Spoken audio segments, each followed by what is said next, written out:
கருணை உள்ளங்கள் பொதுநல சேவை சார்பில் அரவணைக்கும் அன்பு இல்லத்தில் பொங்கல் கொண்டாட்டம்.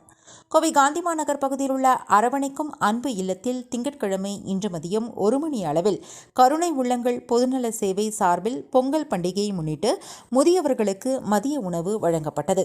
கருணை உள்ளங்கள் பொதுநல சேவை கோவை மாவட்டத்தில் 8 வருடங்களாக பல்வேறு சேவைகளை செய்து வருகிறது.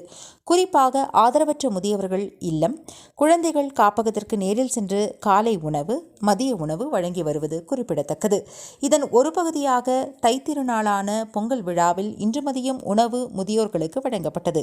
இதற்கான ஏற்பாட்டினை கருணை உள்ளங்கள் பொதுநலச் சேவை நிர்வாகிகள் இமானுவேல், ஏசடியான் மற்றும் மனோவா ஆகியோர் செய்திருந்தனர்.